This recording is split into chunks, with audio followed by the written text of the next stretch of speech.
Welcome back to the Deep Dive. Today we are exploring the final dramatic voyage of America's flagship, the SS United States. It's a huge story. It is. This isn't just any old liner. This vessel is a massive, 990-foot-long symbol of post-WWWI American strength, innovation, and just sheer undisputed speed. And that legendary history makes its current reality all the more, well, dramatic and, frankly, heartbreaking for a lot of people. Right. Our mission today is a deep dive into the stack of events that forced this great liner out of its decades-long resting place in Philadelphia, its journey to Mobile, Alabama, and the highly controversial plan for its ultimate destiny. Which is at the bottom of the Gulf of Mexico. Exactly. Let's start with the legacy, because you can't really understand the current fight without understanding what this ship was. Yeah. The SS United States was launched in 1952. It was purpose-built as a technological marvel. And a powerful demonstration of American capability during the Cold War. It was pure Cold War ingenuity. It was designed by William Francis Gibbs, right? Yes, a naval architect who was just obsessed with safety and speed, and he built it with this critical dual purpose.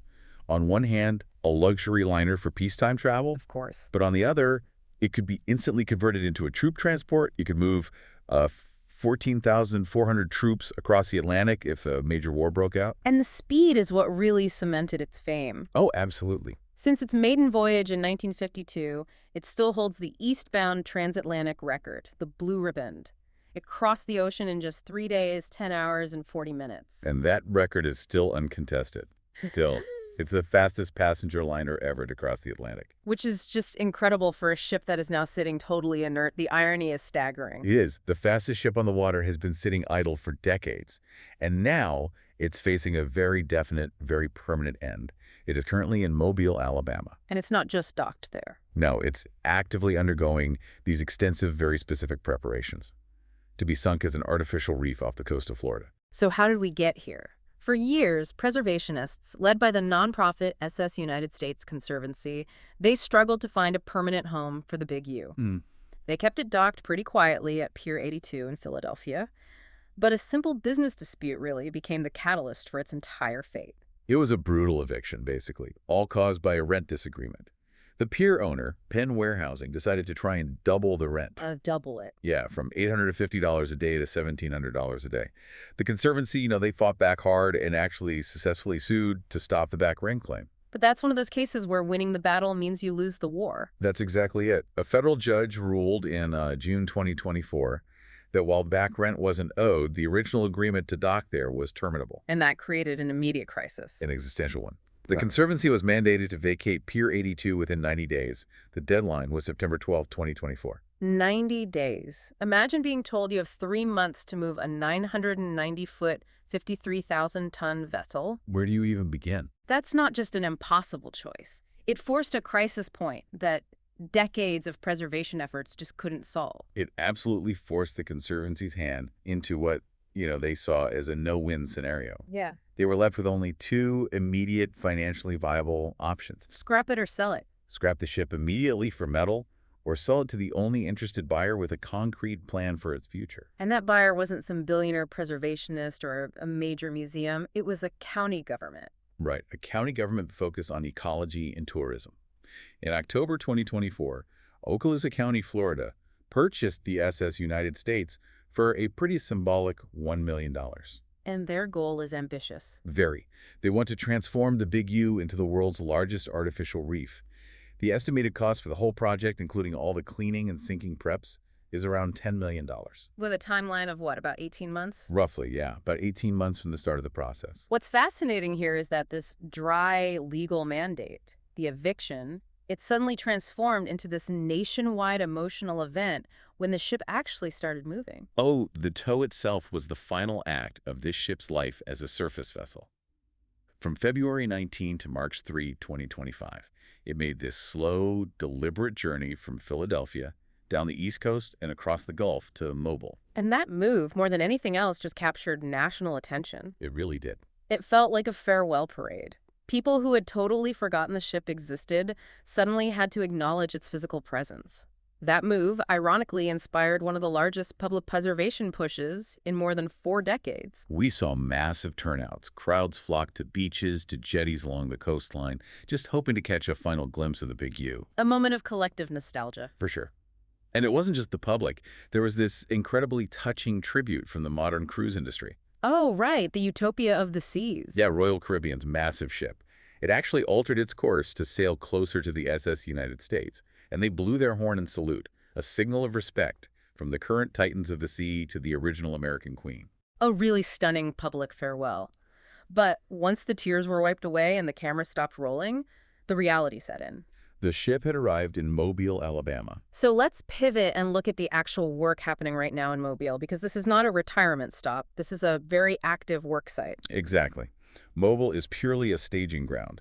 Before you can sink a 990-foot, 70-year-old hulk, it has to be, well, environmentally sterilized. Right. So the ship is undergoing an extensive, really complex remediation process there before its final tow to Florida, which is currently slated for late 2025 or the first half of 2026. And what does that remediation even entail? You can't just toss a giant metal structure full of old contaminants into the ocean. The environmental requirements are incredibly stringent. They're systematically removing all non-metal items, all loose equipment, fuel, old paint, any remaining contaminants. And that includes things like asbestos, right? It does, though. Thankfully, the ship was largely gutted during a major abatement effort back in the 1990s. So the asbestos removal 30 years ago, which preservationists hated at the time because it stripped the interiors, Is now, ironically, helping the reefing project move faster. wow. It sped up the cleanup phase significantly, but there's still a staggering amount of material to remove. For instance, as of late 2025, about 70% of the ship's wiring has already been stripped out. 70%. And they've also removed all the flooring furnishings, which were mostly long gone anyway, and even the portholes and windows have been taken out. They've confirmed the top 4 decks are already fully remediated and ready for inspection. The ship is truly being reduced to its bare, structurally sound skeleton. That's the goal. But the prep work goes beyond just cleaning. It's focused on engineering its success as a future habitat. What do you mean by that? They are strategically opening up passages throughout the structure, essentially tuning the hull into a giant metal sponge so marine life can easily move around and thrive inside. And they have to make sure it lands correctly, right? A wreck that lands upside down or tilted steeply doesn't make a very good reef. Correct. They are cutting specific strategic holes in the hull that will flood at precise times during the sinking. This ensures the vessel lands upright on the seabed, maximizing the surface area for coral. It's a complete reversal of the unsinkable design ethos of William Francis Gibbs. Completely. Now, despite the ship's fate being pretty much sealed, the Conservancy is still managing to preserve some incredible pieces of its legacy. For a future land-based museum, right? That's the consolation prize for preservationists. They're salvaging crucial artifacts before she goes under.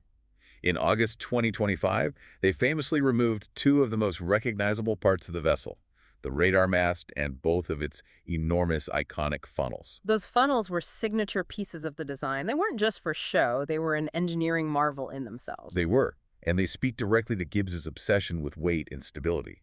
They were the largest funnels ever put to sea, but he had them built from lightweight aluminum. I read that was the world's largest aluminum construction project at the time. It was. All done to enhance stability by keeping weight away from the ship's upper decks. So these salvaged items will be restored and displayed in a land-based museum the Conservancy is planning. So where exactly is the final resting place for this enormous, now cleaned metal structure? The planned location is 22 nautical miles southwest of Destin, near Fort Walton Beach, Florida. Okay. And for dive enthusiasts, that location puts it only about 12 nautical miles from the famed USS Oriskany Reef, so the SS United States will be joining some very prestigious company on the ocean floor. It'll be a major new dive site. Now, we can't discuss this without addressing the highly emotional, often polarized debate that surrounds the ship's fate. Even with the work happening in Mobile, the preservation fight is still raging. Absolutely. The tension between historical sentiment and financial pragmatism defines this whole story. The New York Coalition to Save the SS United States is leading the charge against the Reef plan. They even filed a federal complaint, didn't they? They did, against Okaloosa County, though it was dismissed in August 2025. Their core argument highlights the ship's official status on the National Register of Historic Places since 1999. Their point being that sinking it permanently erases a vital and, importantly, accessible piece of American maritime legacy. Exactly. And when advocates talk about a museum, they point to successful examples. It's not unprecedented to save a giant ship. Right, they always bring up the Queen Mary. The Queen Mary in Long Beach, the USS Midway in San Diego, they argue that a stationary museum ship creates sustainable long-term economic benefits through tourism, local jobs, educational opportunities. And crucially, a museum is accessible to everyone. Right. The elderly, the handicapped, people who cannot participate in deep-sea diving tourism. That sounds compelling, but let's be honest, even the Queen Mary struggles financially. It requires constant, massive investment just to stay afloat at the pier. So what's the pragmatic counterargument? The counterarguments are purely focused on logistics and cost. Critics stress the astronomical financial investment required, estimates for restoration, and converting the hull into a museum range widely, but they all point toward hundreds of millions of dollars. Some even approach $1 billion. Easily, just to make it a stationary exhibit. And you have to remember the physical state of the ship doesn't make that pitch any easier. It's not like it was preserved in amber. Right, it's an empty shell. Exactly. The interior is largely an empty metal shell. The original furniture was sold off back in 1984, and then the interior finishes were stripped out in the 90s for the asbestos abatement. So critics see an extremely expensive maintenance burden. And they argue that reefing is a maintenance-free tourist attraction, whereas keeping it above water means a perpetual, maybe even taxpayer-funded drain. It's a highly polarized debate. We've seen incredibly emotional public responses in the source material. Everything from desperate appeals to billionaires like Musk or Bezos to step in. To blaming past failures by the Conservancy to secure a location. The public conversation swings wildly between intense patriotism, this is America, save our flagship, and this cold, hard logic that the ship has sat deteriorating for half a century. And maybe it has just outlived her usefulness on land. That's the argument. It's a difficult spot for everyone involved. But there's one technical detail that preservationists always come back to, a fact that speaks to the sheer quality of the original engineering. The hull. Yes. Despite sitting idle in various ports for over 50 years, reports confirm the hull is still in shockingly good shape. William Francis Gibbs engineered this ship to battleship specifications. So that enduring structural integrity, it provides the physical proof that preservation is indeed possible. It's physically possible, even if it is proven financially and politically unfeasible in the current climate. What an incredible high-stakes journey. From the pride of the American maritime fleet to a decaying hulk fighting a rent dispute, a hurried eviction, a dramatic trip that captured the national imagination. And now undergoing this active surgical transformation in Mobile, all leading to its planned conversion into an artificial reef. It truly marks a symbolic conclusion. The SS United States is the last existing American-designed, American-built, and fastest transatlantic passenger liner. Its final, intentional transformation into an underwater habitat really closes the book on a unique and ambitious era of American maritime dominance. And the finality of that transformation raises a pretty profound question, especially given the ship's original design philosophy. Well, when William Francis Gibbs designed the SS United States, his overriding priority wasn't just speed, it was safety and strength. He famously engineered it to be virtually unsinkable. And completely fireproof. He eliminated nearly all wood in its construction, setting these unparalleled records for permanence and protection against degradation. So here is our provocative thought for you to consider. What does the deliberate sinking of America's flagship, a vessel engineered for unparalleled strength and permanence, to degrade over time as an artificial reef, tell you about our society's priorities? Do we prioritize preserving history that is physically accessible for everyone? Or do we prioritize maximizing short-term tourist and ecological gains? It forces us to reconcile the engineering legacy of this unsinkable ship with the political reality that led to its controlled demise. The clock is ticking on the Big U.